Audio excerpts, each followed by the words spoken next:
Very good evening, Africa. If you can pick the audio of this video as beautiful as audio, please give me a thumbs up. Watching on Break and Finish Live Facebook, watching on Peter Chobe Live YouTube, if you can pick clear audio and video signal in the last match of the competition, please give me a thumbs up.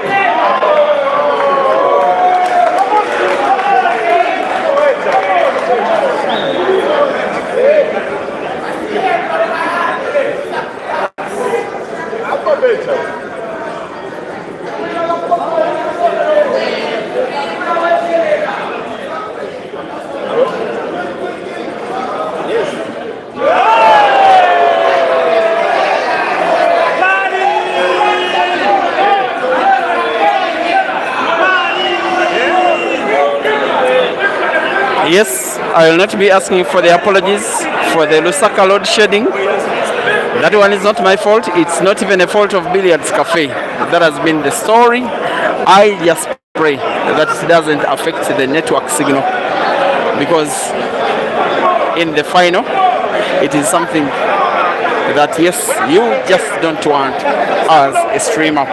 Welcome to the grand final, ladies and gentlemen. It is Caesar versus Jerry.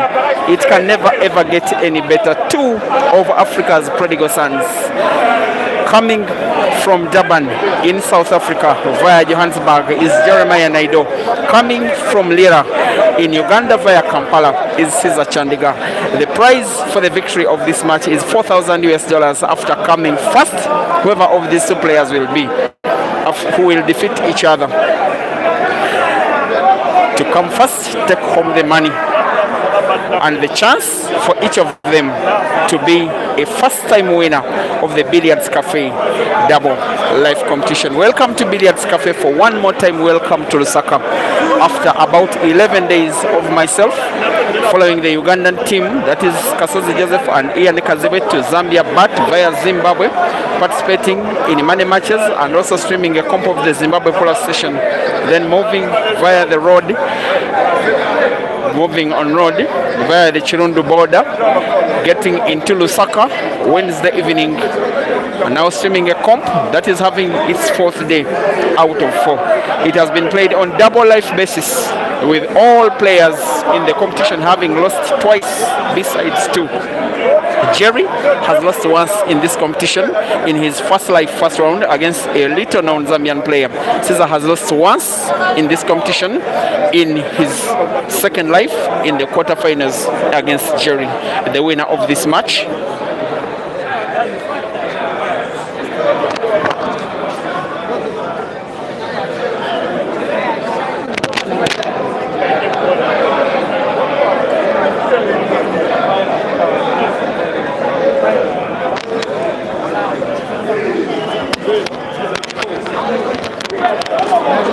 Yes, the winner of this match, who will be the first to 13, will be the champion of this year's edition. No defending champion to defend it, also no former winner to defend this year's edition. Special mention to the winner of the first edition that wasn't exactly played at this venue. That was in 2021, the Ugandan Ibrahim Sejemba, who defeated Victor Sinyenza, the Zambian, in the final. 2022, no comp because of COVID-related reasons. 2023, the champion, who was Sanford Griven Ginte of Malawi, who defeated Ibrahim Sejemba in the final. And yes, the 2024 champion, Aiden Joseph, who did not participate, the first runner-up being Nzamon Taninge, the South African, who lost in the final. For the grand final of 2025, here we have Caesar Chandiga and yes, Ibrahim, and Jeremiah Naido. The two players for the African senior players who seem never to get tired of each other, because they face off against each other so many times before. I'll try to squeeze my memory to tell you who has the better head-to-head performance against the other. But you can tell me in the comment section who you think does have better head-to-head performance statistics against the other between Caesar and Jerry, as power returns in the next 1 minute.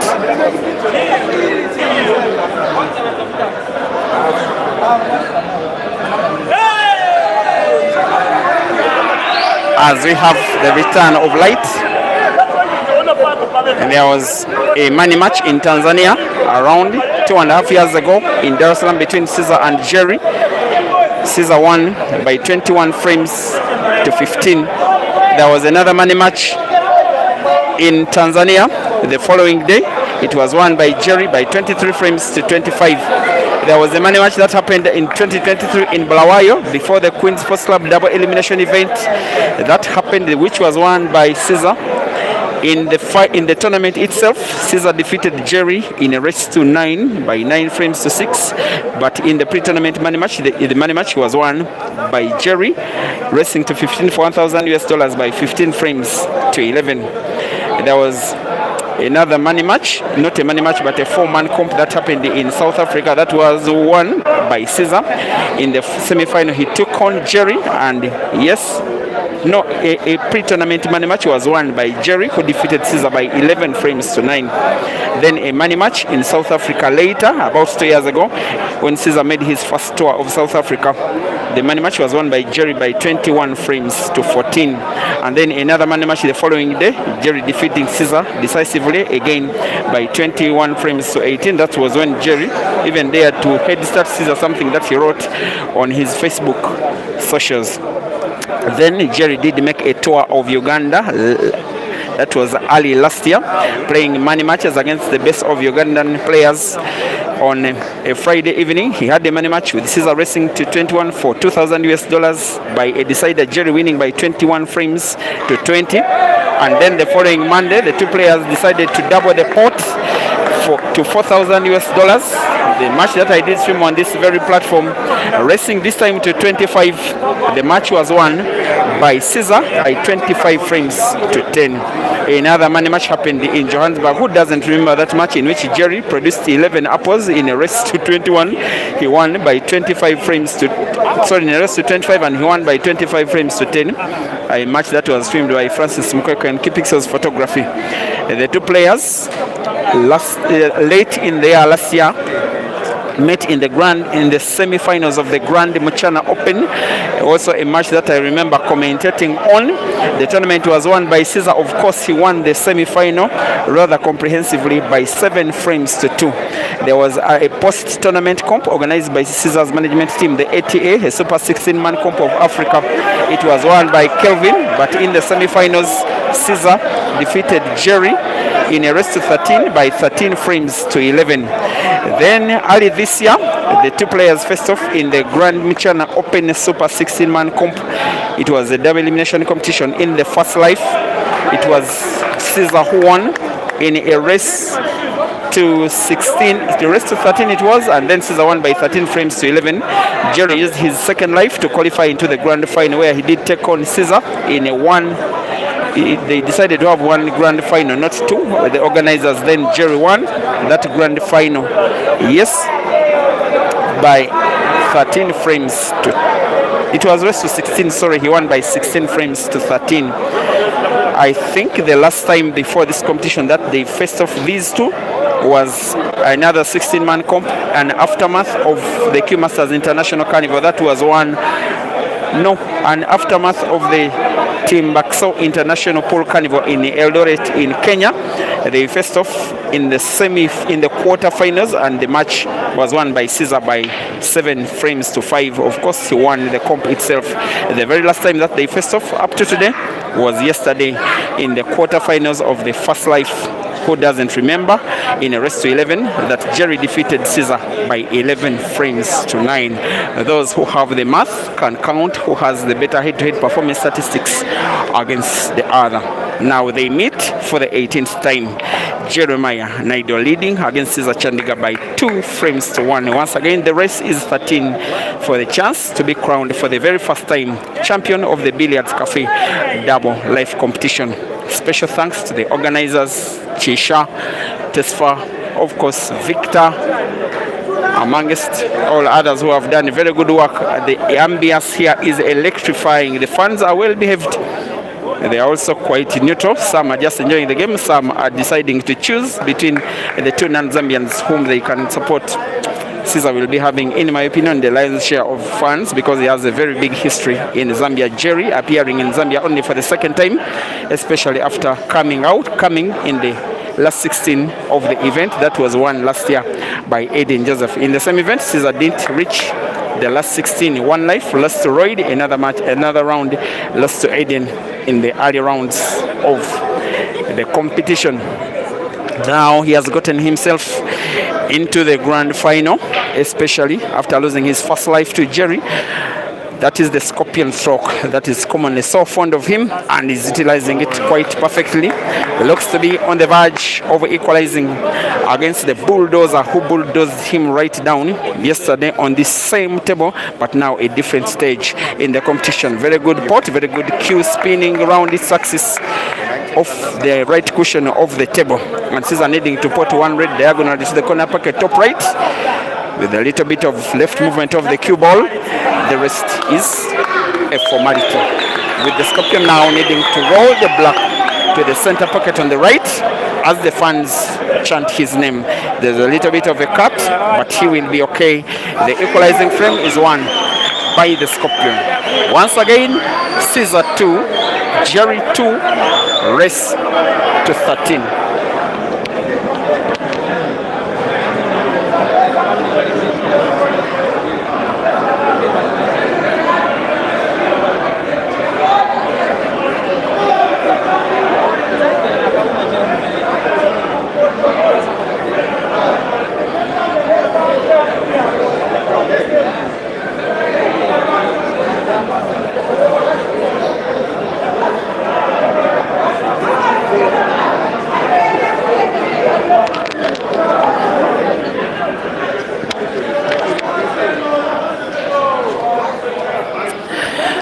I have streamed maybe close to 100 matches in the last 10 days. It has been the busiest period of streaming for the 6 years that I've been streaming African matches. That is in 2 different countries, streaming matches involving players from about 10 different countries. Also about 4 different cities. That is Harare, Mashingo, and Lusaka. It's actually 3 cities. I will be signing out of Zambia later tonight. The next assignment will be a tournament that is coming up next weekend at Q Masters in Arusha. These 2 players are again expected to feature in the singles and the team event in the competition that has men and ladies singles and team category. The host, the Toast of Africa, will be moving from Lusaka, where it is for the very last time, and then heading over to Arusha in Tanzania.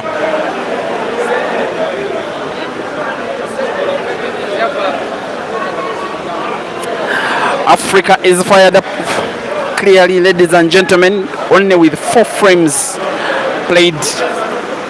This live stream with video combined on Facebook and YouTube has now reached 3,300 people with only 4 frames played, and scores currently tied at 2-all.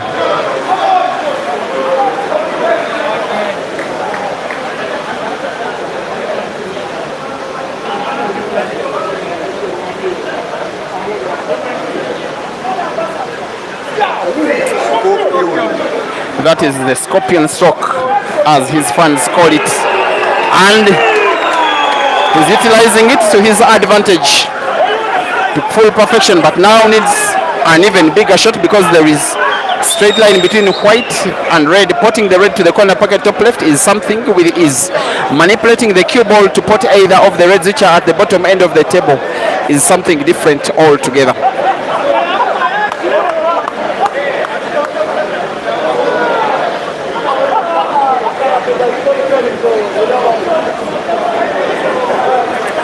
About 400 to 500 people are at the venue. The venue that has 13 tables has only 1 which is active. For the rest of the tables at the arena, there is no space for any player to do any training. All players are now temporary fans, being divided almost equally, supporting either of the 2 players, the South African and the Ugandan. Here comes the South African. For him, trying to win a second African comp this year. Remember, he won the Grand Mchana Super Africa Super 16-man comp.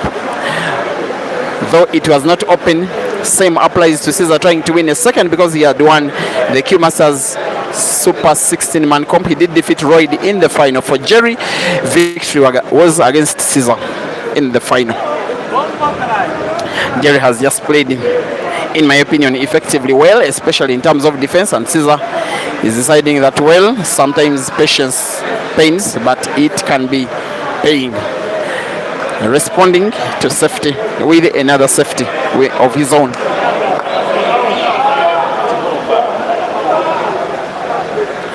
Here comes the bulldozer. Seemingly off target. Off target he is. Rightly for him, Jerry leaving the cue ball frozen against the cushion bottom right.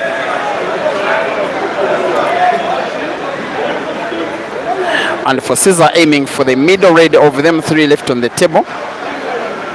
Going actually for the top red, wanting to play safety. I have my doubts as to whether the shot is safe enough.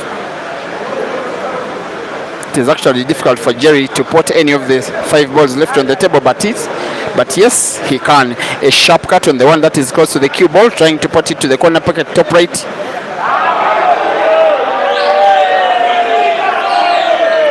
Welcome to Africa.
That scoreboard looks like it may fall again. Let me take this chance. Make it that one. The other time it fell on this one.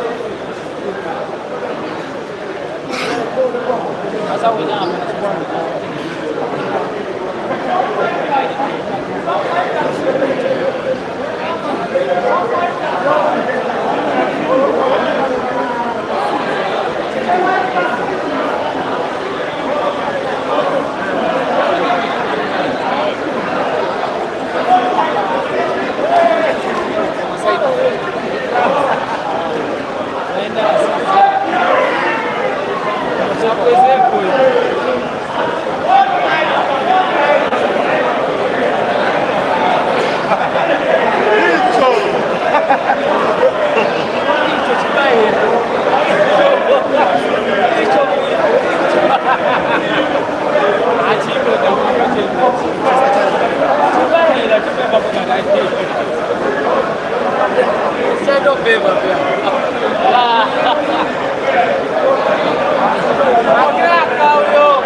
The award for the country on the continent that has the most frequent amount of load shedding goes to Zambia. So people of South Africa, you have been beaten to the award. I'm kidding, guys. 2-2, race to 13 in the grand final of the Billiards Cafe Classic competition. We are once again at Billiards Cafe in Lusaka, watching Jerry from South Africa taking on Caesar from Uganda, racing to 9. The two players that face off amount of time, and I think Jerry should be the player that has the biggest number of victories against Caesar of them all. He may want now to play the yellow ball close to the cue ball to the corner pocket bottom left, have the cue ball bounce off the bottom cushion, then move towards the top left end of the table, I believe. Top left end. Maybe he may have to bounce it off two cushions with some kind of backspin off two cushions. This is poetry in motion from the bulldozer. What is left to see is how he manipulates the cue ball for a second yellow, because this one is looking at is pretty much done and dusted. The second isn't easily portable. Looks as though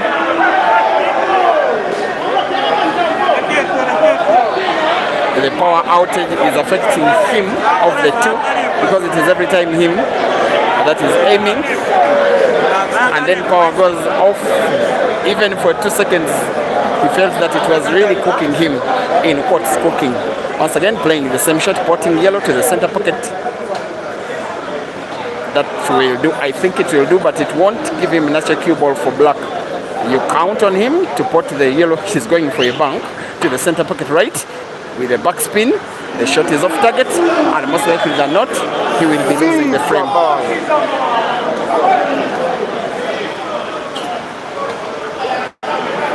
And there he is. Of the Open African Comps that have become a calendar of the continent, Caesar has been winning one each year for the last 2 years. For this year, he hasn't won any. He still has 2 chances now and then Tanzania, but for now he leads in the final by 3 frames to 2.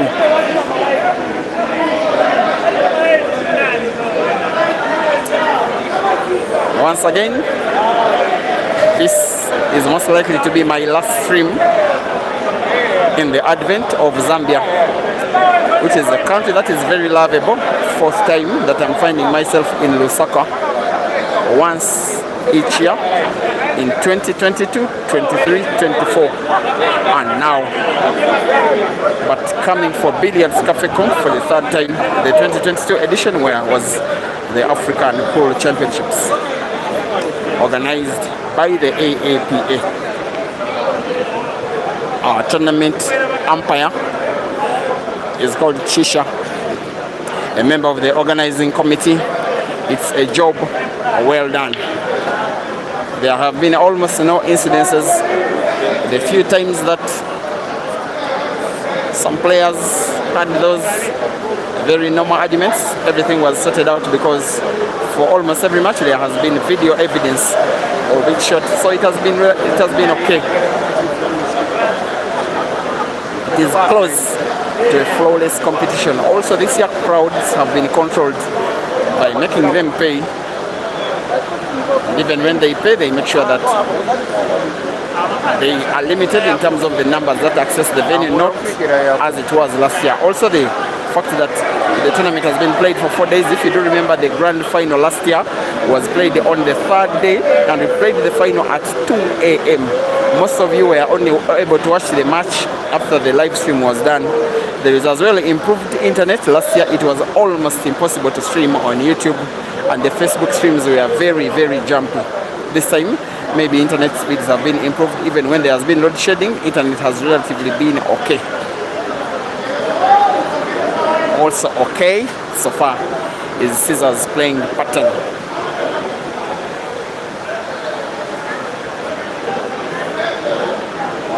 When these two face off, pretty much a showdown between Uganda and South Africa.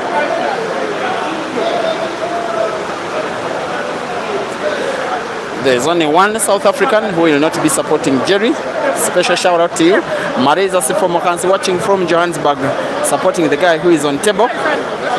The Prisoners fan of Pool who supports a Nan Mzansi. I am kidding, Marisa.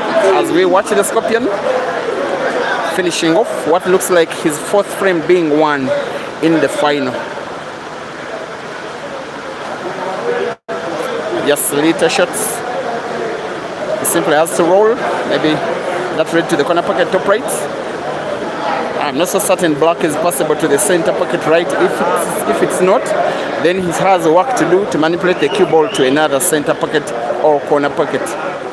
Probably it's not possible. He has perhaps to bounce the cue ball off the top cushion. He has fouled in the process. He has granted Jerry the opportunity to take the frame away, to equalize in the match, to make it realistic that he will be winning the Billiards Cafe Classic competition for the very first time. For Jerry, playing cue ball into two yellows, playing them in space, and then hopefully for him making a clearance that will be his equalizing frame in the match. Yellow to the corner pocket, bottom right, cue ball bouncing off two cushions, moving towards middle of the table. Another yellow is portable with ease to the corner pocket, top right, with some kind of backspin. Could start with either of the yellows because he has sight of all of them. Africa's potting machine is on the verge of winning a third out of 6. Perhaps the yellow that is in the middle of the 3 should be the one he should have started with. He can start with the one he's playing either, but makes it more difficult, especially for the first shot. But Jerry recovers. His potting prowess has always given him a chance. Every time it has seemingly been that there was no chance. Now making finishing look even easier. With too much power, too much skill, too much accuracy. And the pot of the black to the corner pocket left will complete a well-finished frame by the South African Bulldozer, who now equalizes against the Ugandan Scorpion. Jeremiah Naido 3 and Caesar Chandiga 3. Race to 13.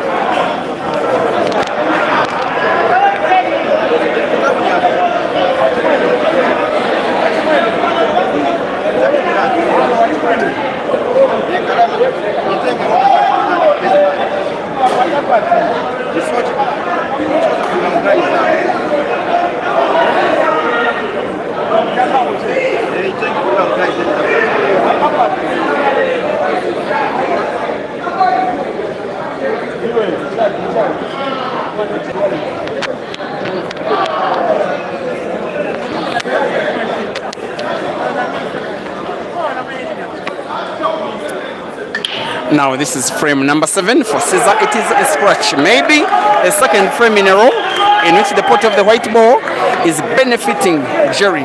A frame 1 this time round, right from the break clearly. Should be going for the reds. They are all positioned in space.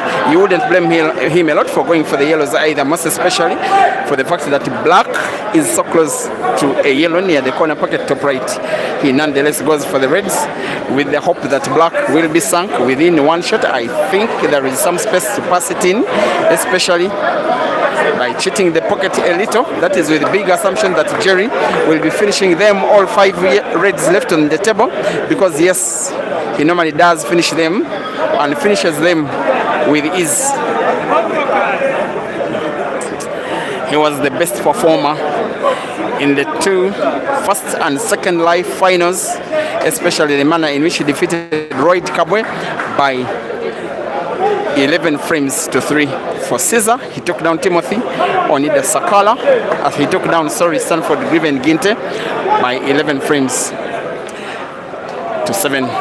Now Jerry is on the verge, leaving a cut between white and red, such that he simply rolls. Cue ball bounces off the cushion just a little, and will be rolling yellow, the black in between yellow and Joe to record his 4th of the match out of 7 by red apple. It is Jerry now 4 and Caesar 3, race to 13.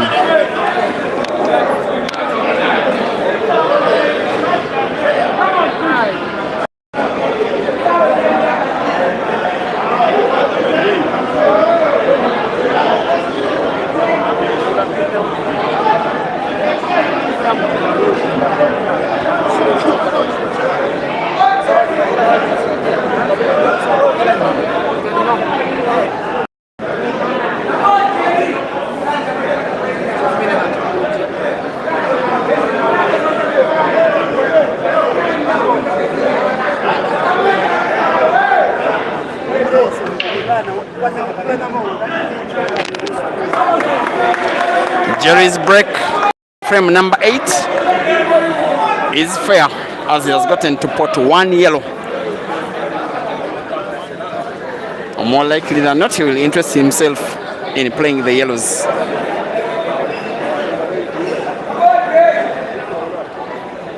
Thank you for appreciating the stream and the audio. Martin, I was watching on the YouTube stream. Mauritius team, thank you for watching. You want Jerry to come to Mauritius? Hopefully he does. Oriem John Jr., you like watching Caesar? You're asking him to cool down. Hopefully he could listen to you. The half cockly, thank you for watching. And Dema Moses watching on the YouTube stream. Joel Chungu, you say you need another undertake mode. Let there be no light. You look to be supporting Jerry, who is continuing in potting motion. However, there is a very high bridge he needs if he were to pot the yellow to the corner pocket bottom right. Potting has never been a problem for Jerry, pretty much Africa's potting machine. Now simply needing to roll yellow to the corner pocket, top left cue ball off the red. It is a miss.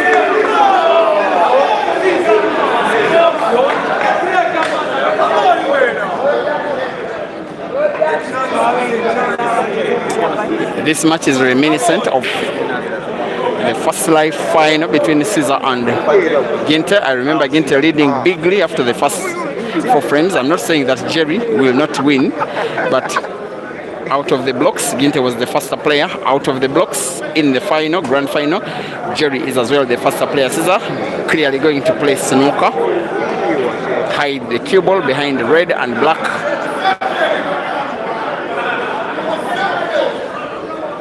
He also wants to snooker the angle seemingly.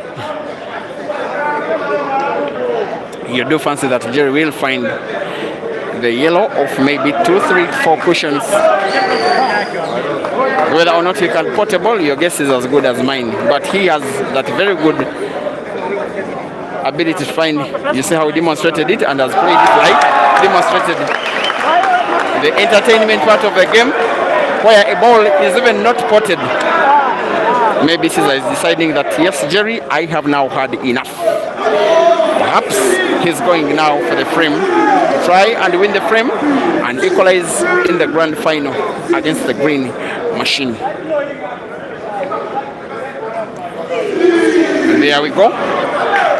Seems to have the lion's share of the funds. Of course, he did play here for the better part of 2 years between 2021 and 2022 when he played semi-professional pool with Sharks Pool Club in the Zambian Pool League. Taking on a player who seemingly is in Zambia only for his second time, Jerry, after coming to the country for the first time last year in the 3rd edition of this same tournament. Caesar has gotten to miss a ball, but the shot had defensive impact on it. The only way you get to think Jerry could recover is if you are to pot by combination, maybe pot by bank. Perhaps he's going for maybe combination, combine yellow into red.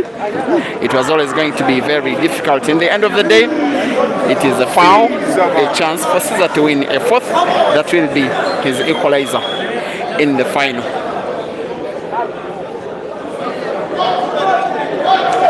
You are watching the grand final of the Billiards Cafe Classic competition, coming to you live from Billiards Cafe, Kolima Tower in Lusaka in Zambia. The Ugandan Caesar Chandiga and the South African Jeremiah Naido are racing to 13, with the winner taking $4,000 in its equivalent in Zambian kwacha, with the South African Jerry having his scores on the scoreboard reminiscent of the South African flag in green. The Ugandan Jerry has having his scores just above the Ugandan flag in red. And with 4-3 frames down, the Ugandan Scorpion looks to be on the verge of winning frame number 8, which will be an equalizer for himself. After all, whether or not he pots, the cue ball will be left towards the right end of the table, exactly where Jerry doesn't need it. But for Caesar, the idea was not to defend, it was to pot and equalize. And dear viewers, after 8 frames of play, it is now Caesar 4 and Jerry 4 in a race to 13.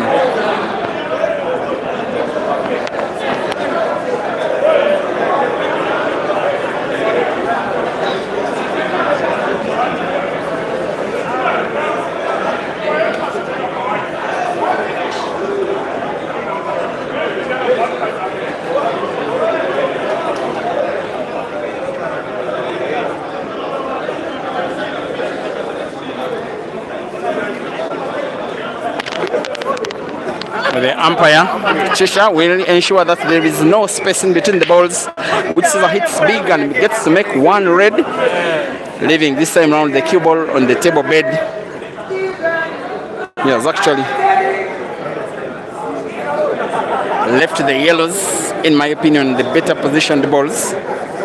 A frame you think is pretty easily finishable as long as he can get to put one ball and close the table, most especially if you were to play yellows. The reds are as well finishable, not because they are positioned very well, but these guys are top class players.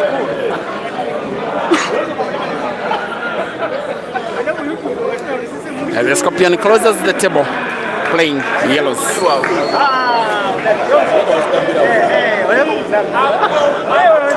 At the heart of a frame that he's trying to win, to regain a lead that he had a few minutes before there was load shedding there after Jerry winning 2 in a row.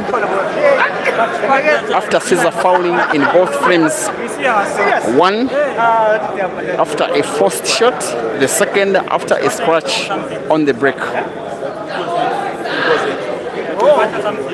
Seems to be a little bit out of thoughts, but yes, he simply has support, perhaps play a little top spin. He simply needs sight of the red, the yellow that is close to 2 reds at the top end of the table, which he'll as well simply be rolling, avoiding contact between white and red, moving the cue ball towards the area near the center pocket right. The ball near the center pocket is the easier portable of all of them four. Most likely than not, it will be the one he will be potting first, and then hopefully for him, complete a clearance that will regain his lead. These frames, he normally wins them, and wins them pretty easily. Another little backspin by the Scorpion will move the cue ball near the center pocket left. And yes, he needs support.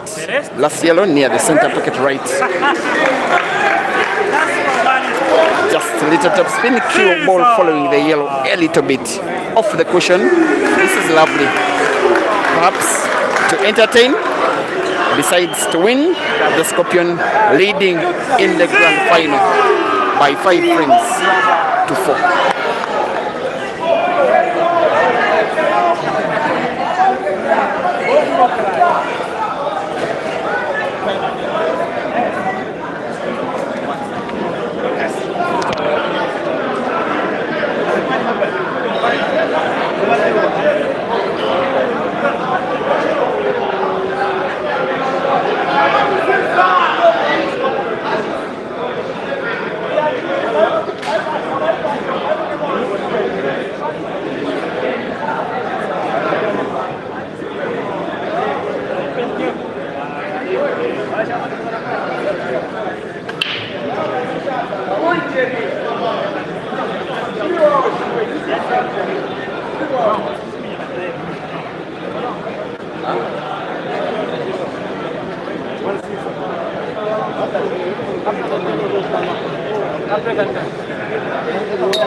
If the Facebook stream doesn't play in the next maybe 10-20 seconds, I will be restarting the video. Please accept my apology for the Facebook stream. Because of these habits that we use.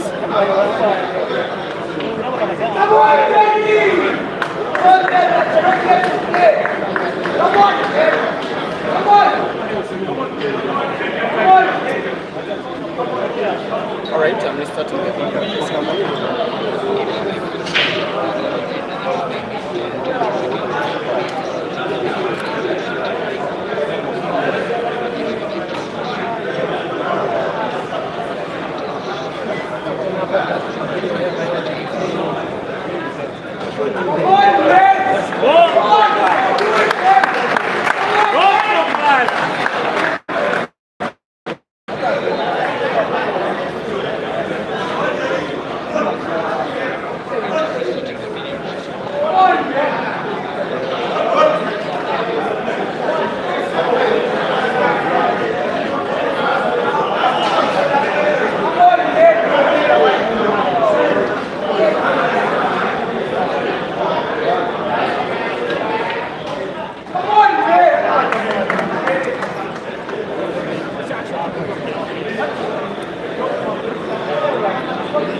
Yes, dear viewers, apologies to our Facebook viewers.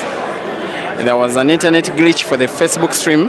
That's why there was silence, trying to reset this Facebook stream again, which is now okay. But what is not okay is something with Jerry's playing pattern.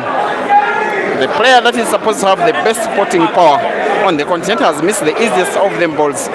And yet, even though he had gotten to pot, he had played the cue ball out of position, it would have been a snooker. That is exactly where you don't want to be, most especially when you are having Caesar as your opponent. 10 frames have been played to completion out of a total of 25, with Caesar leading by 6 frames to 4. Now playing with the defense in mind. Jerry wanting to play the cue ball off cushion and in between the two yellows, hopefully pot one. Instead, the wrong ball is spotted. And Jerry fouls.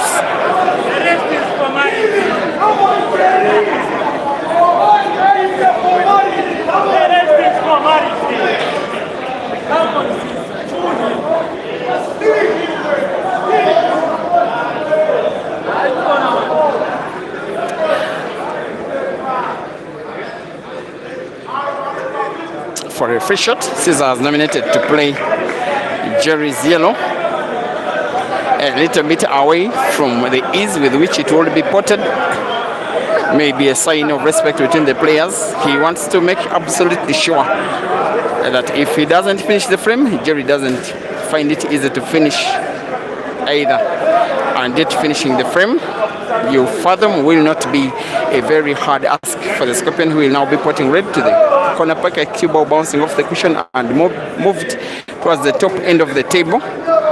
His intention is to pot the red that is portable to the diagonal corner pocket top left.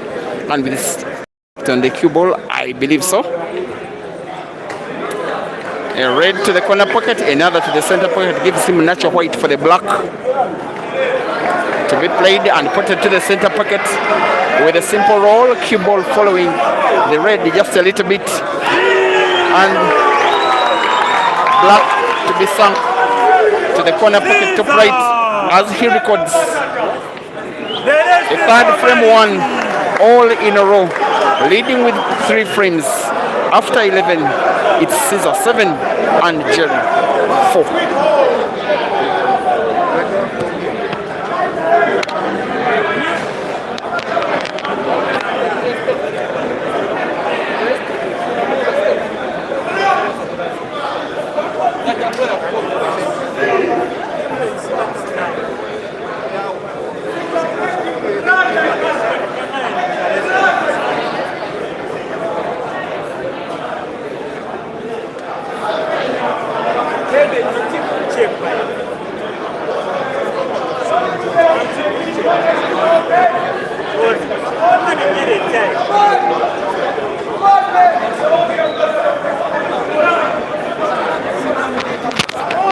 Jerry wants to start winning and wants now.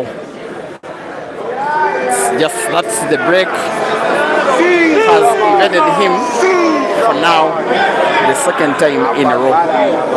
And not just the break, even the playing pattern. And yet he does know that when chances come, looking this easy, Caesar never ever hesitates. There is no single bad ball on the table, not either of the reds nor the yellows, neither the black, not even the cue ball.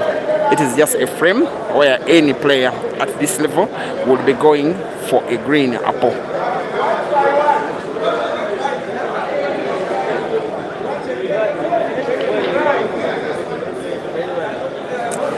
The Scorpion gets to close the table, playing yellows. He will not be having revenge on his mind. The important thing is to try and win this comp in this year, most especially for the last 2 months where he has been average, to say the very most. Playing 6 comps and winning none. This is the 7th. It could end in a big and very memorable victory.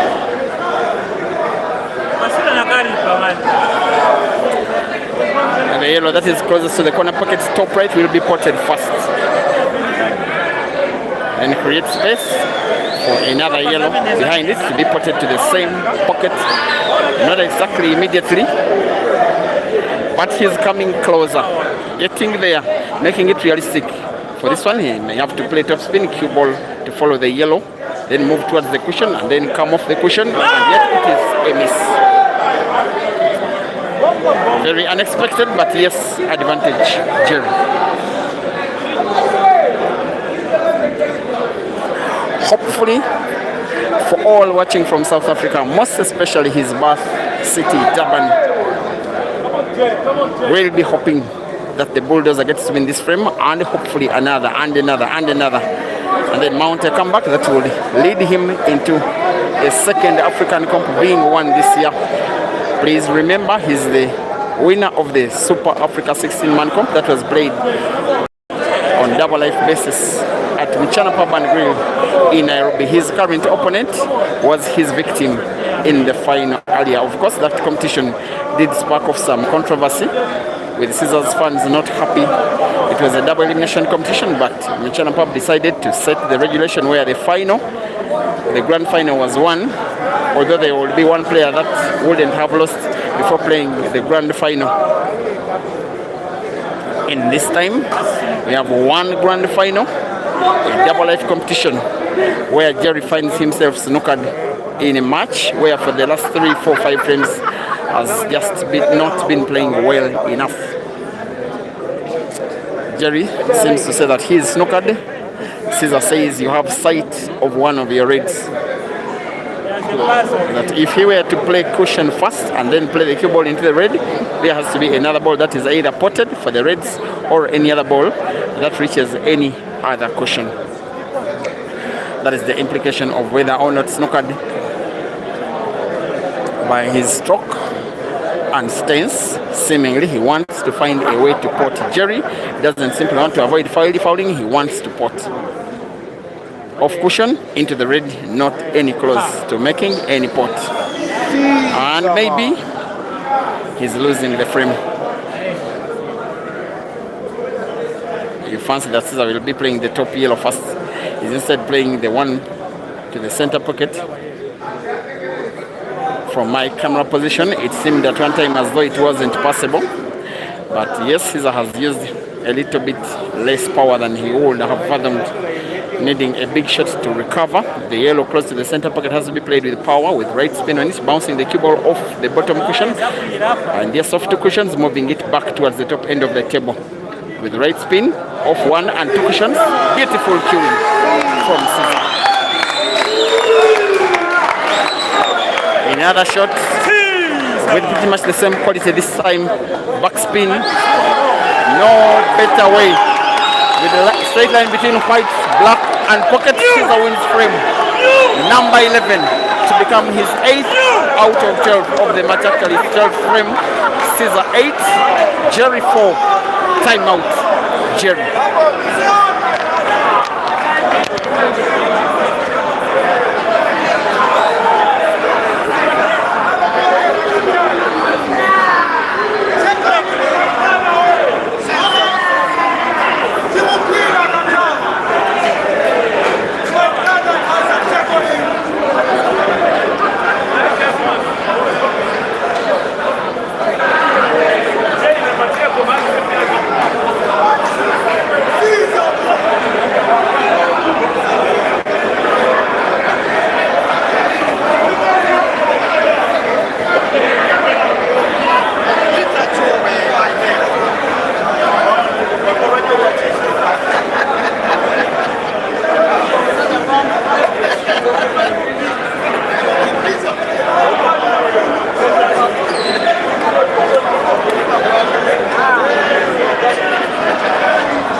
Umpire Chisha comes to rock the balls for the second half of the match.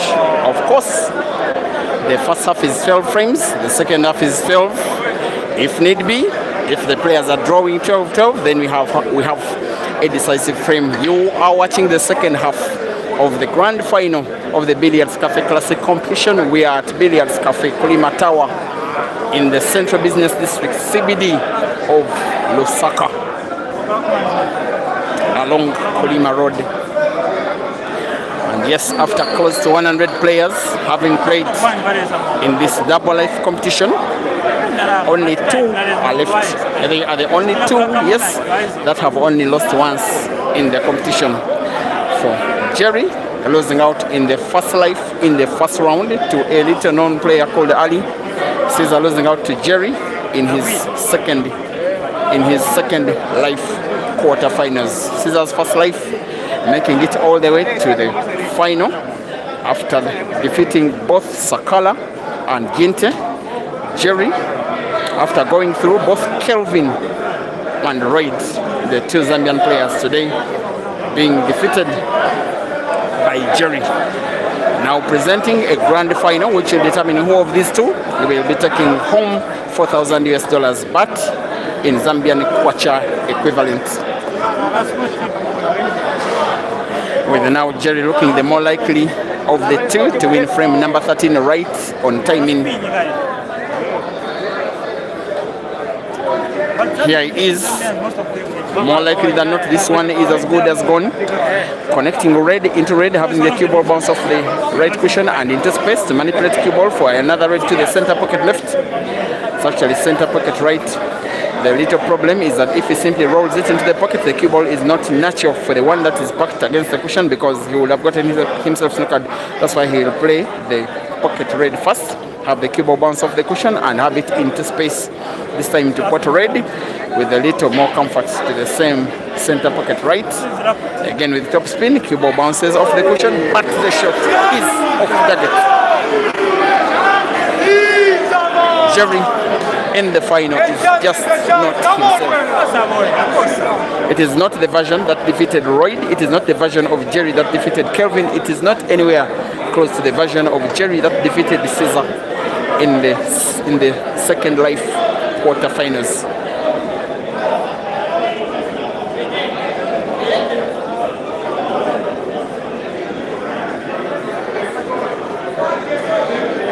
Maybe he will be having himself to slap Jerry for that missed opportunity against a little known Zambian in the first round, whom he lost to. When the Zambian won the first two frames by way of walkover, Jerry simply coming late after 10 minutes, because after 5 minutes a frame is rewarded against the absent player. It was a clear path. He stood a chance of making it, even with 2 lives. A chance that came and gone. Came and went, sorry. Caesar wanting to do exactly what Jerry did against him in Nairobi, that double elimination competition in which they faced off in the semi-finals of their first life match, won by Caesar, making it into the grand final, with Jerry dropping the losers bracket, which won, and then met Caesar in the grand final, which was won by Jerry. This time round it was Jerry who defeated Caesar in the first life. It is Caesar who wants to defeat Jerry in the grand final. That will be completing some kind of revenge mission against the bulldozer in the same exact way. Caesar!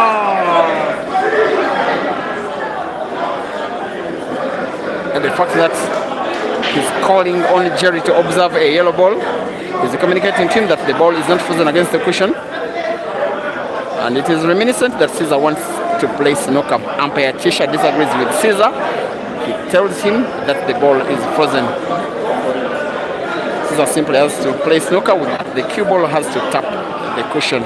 Yes, it does, and yes, he snookers quite well. Not just snookering, but also playing his yellow in space. Jerry wanting to find red off the cushion to pot it. It is in, and white is in.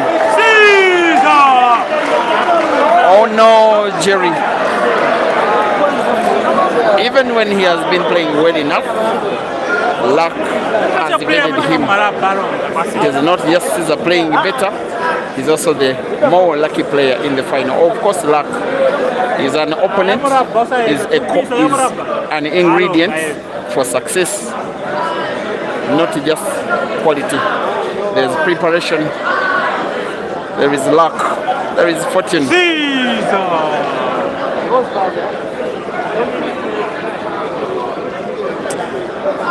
Some backspin here. The rest is formality. I'm not certain. He has full sight of The rest is formality. the topwards yellow of them all. I'm not so certain it's portable. He may need to check the pocket a little. His body language agrees with me that the backspin he has just played lacked a little bit of power. Don't worry. Just 1 minute ago, it looked as though the frame was gone. And now Jerry is saying that maybe I can have a chance again to play. He's doing some little swap. He takes the risk doesn't pay off. Another player would simply have played some kind of defense that was always risky. The likelihood of potting was always very small. But again, Jerry doesn't. I have never ever seen this. I don't know what is happening to Jerry's mind. Of course, the keyboard was frozen against the cushion, but this is Jerry. This is not just any other player. How do you get an opportunity that big when your opponent has a 4-frame lead and then return it back to him? On that one, Jerry will be as guilty as charged. Caesar, an opportunity to win yet another frame, to put yet another black, to increase his lead by 1 frame. In the grand final, it is now Caesar 9 and Jerry 4.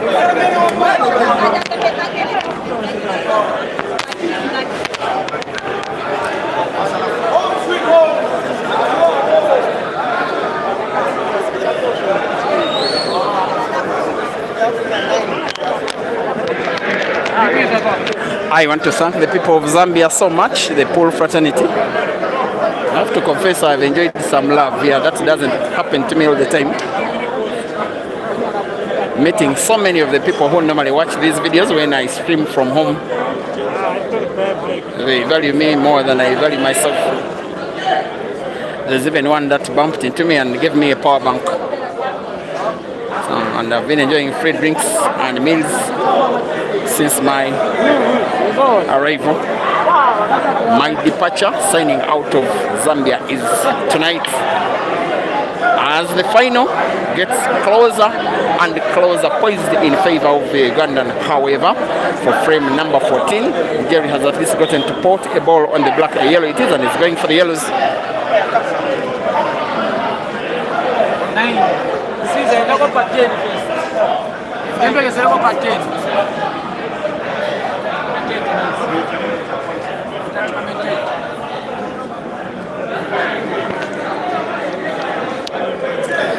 Going for Apple. Only Apple will do for Jerry. He has one relatively bad ball. The yellow that is touching red may want now to play the cue ball into the red, and then move the yellow towards the corner pocket bottom. I don't think he wanted it that way. One final attempt to try and open up the yellow. If he doesn't, it will be risky. Perhaps he needs to open it up. After all, it is portable to the same corner pocket top left with the backspin. And then this time round, get accurate white for black to the center pocket left for Jerry to win the first frame, I think, out of 6. Yes, Jeremiah Naido 5 and Caesar Chandiga 9, rest 13.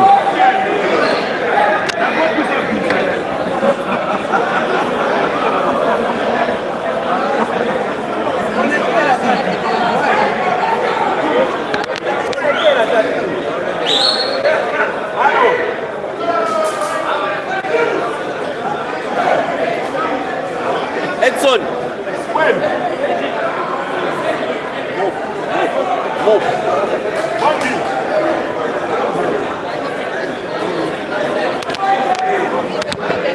There is just a drink that has fallen, that has been poured to the ground. They just want the servicemen to mop a small part of the area around the table for the safety of the players. We shall ensure that they are safe. After all, they are the stars. For us, we are the viewers.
The fans at the venue seem to call this a done deal. They were with Caesar between 2021 and the end of 22 when he did play here at Sharks School Club. There's no better way to respond to Apple with Apple. That's exactly what Caesar is doing, with Jerry winning frame number 14 by Apple. Caesar now producing a green Apple as long as he puts black, to do exactly what Jerry did in the previous frame. He will aim for the black, hopeful to put it to the corner pocket top left, and hits it and misses.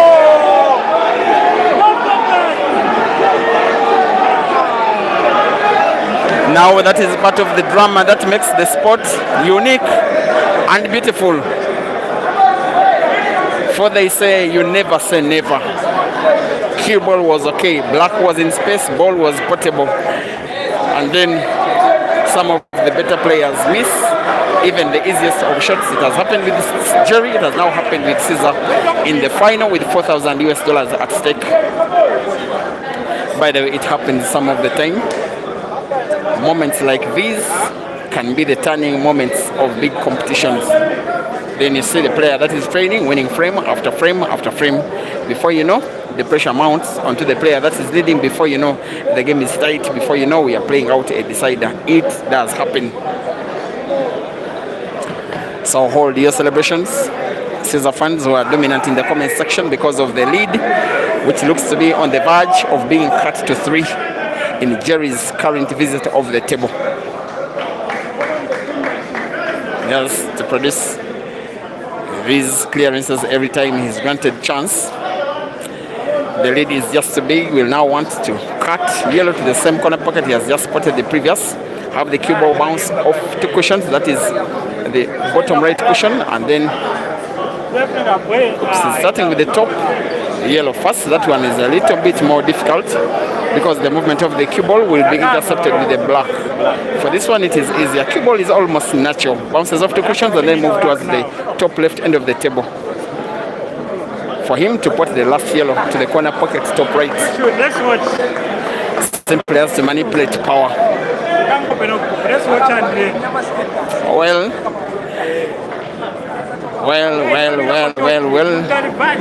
It is a pattern I don't believe in so much, starting with the more difficult ball of the 2. In the end of the day, he decides maybe to play snooker. Whatever is happening in his mind, Jerry is not yet decided. I don't even know why. Maybe because of loss of confidence after missing even easier balls than this. This is exactly the shot I was talking about. He has, however, played it with too much power. Unfortunately, the bulldozer is snookered. Will want to put yellow off the right cushion. Finds it, but doesn't put it. So many chances he has been getting. For the shot he has just played and gotten himself snookered, I do believe it was because of lack of self-confidence. It looked so obvious, but took so much time to play it. Contemplating between a difficult and easier shot. Caesar going seemingly for the back. Was instead for the cut and 16. And gets his scores into double figures for the first time in the grand final. Chandigarh Caesar 10, Jeremiah Naido 5, racing to 13.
Come on. Caesar. Meanwhile, from wherever you're watching this action live on Break and Finish Live Facebook as well as Peter Chobe Live YouTube, please don't forget to like the video. For instance, I can see more than 2,500 watching on YouTube. About only 300 have liked. Please be the 400th and 500th. It takes half a second. As Caesar goes for what could be an 11th. Only Cold has played the cue ball into a yellow, playing himself out of position. He may need something of a recovery shot, maybe play yellow off another yellow. Plays yellow instead into yellow and splits the frame once and again open.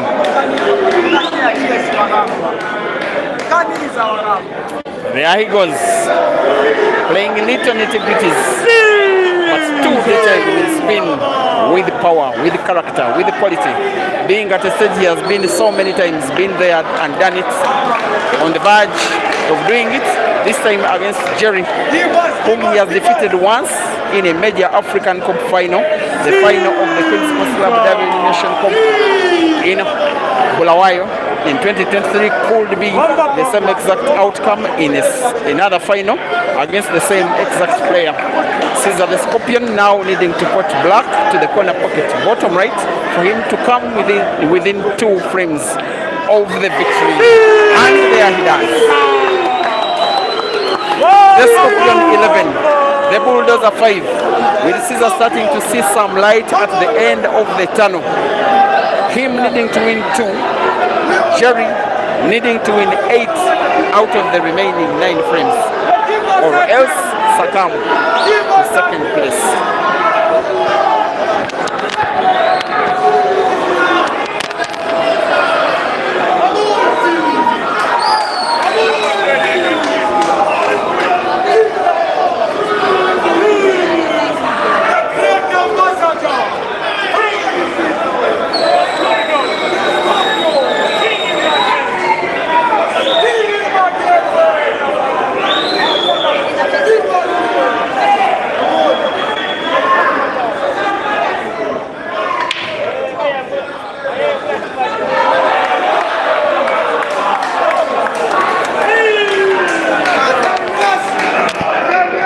When Caesar breaks and makes a ball, the fans of his seem to celebrate it as though a frame has already been won.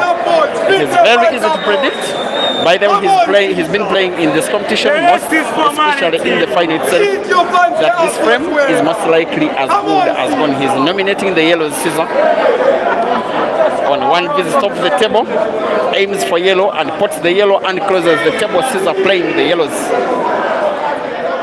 with one likely outcome of his current visit of the table, maintaining that pattern that can very easily be the most effective pattern of any player on the African continent, and with respect to all other players who have very good patterns.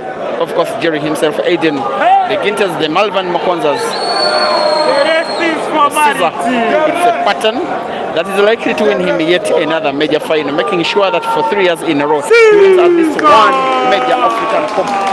He's on the verge, having to put now 2 yellows and the black, starting with the 1 packet at the corner pocket bottom left, moving the cue ball towards the right end of the table. Now needing to roll the yellow to the center pocket left with a little bit of top spin, and the rest is the formality. As fans chant his name, he's becoming more likely to drive home with $4,000 and a trophy. Needing to win 1 out of 7 is the Scorpion. Current score, Caesar 12, Jerry 5, rest of 13 as the fans chant 1 more.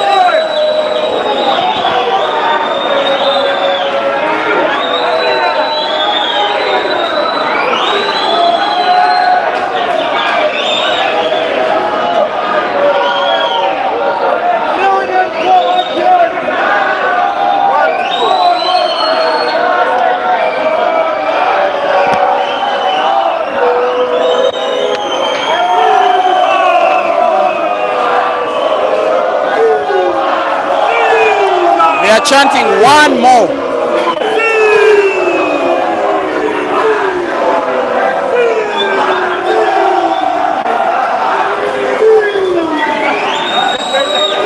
The umpire is asking the Caesar fans to shut up, for it is not Caesar's turn on the table. Jerry can no longer afford to miss a ball, to lose a frame, to miss a shot, to break dry, and yet he breaks dry. That could have been Jerry's last shot in this 4-day competition. Out of the blocks comes the Scorpion with the hope of making one more clearance to win him the frame and win him the match and win him the competition, the trophy, the pride, the $4,000 in its equivalent in Zambian kwacha.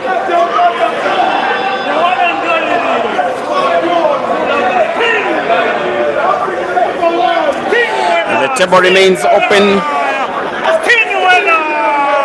It is Caesar looking and mapping out the entire table with the hope of winning this one big frame, especially after this year coming so close and yet so far.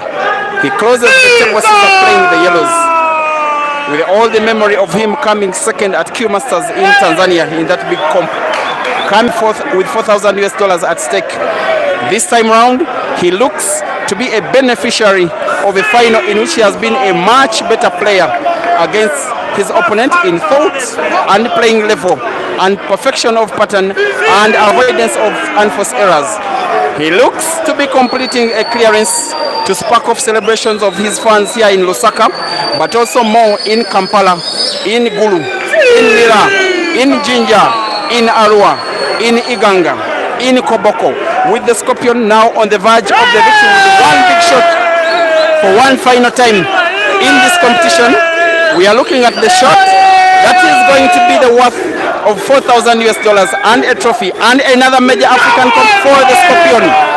Celebrations can now start as the Scorpion, one of the finer players today on the anti-Africa continent, winning the match by Green Apple. He's congratulated by Jerry. Dear viewers, after 4 long days, 100 players, 1,000 matches, millions of shots, the final has been won by the Ugandan Chandiga Caesar. Congratulations, Caesar. Hard luck, Jerry. Next time better. Thank you for being a good viewership. I wish you a good rest of the evening, and may the Almighty God bless you.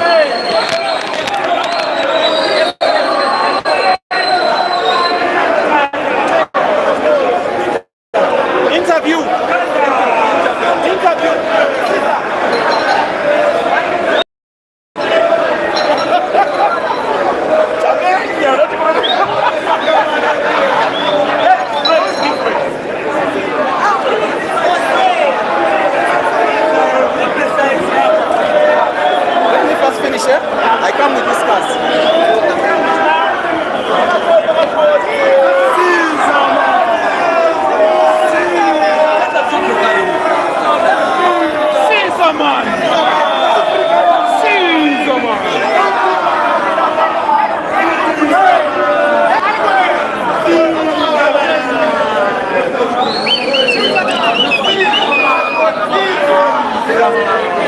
Caesar!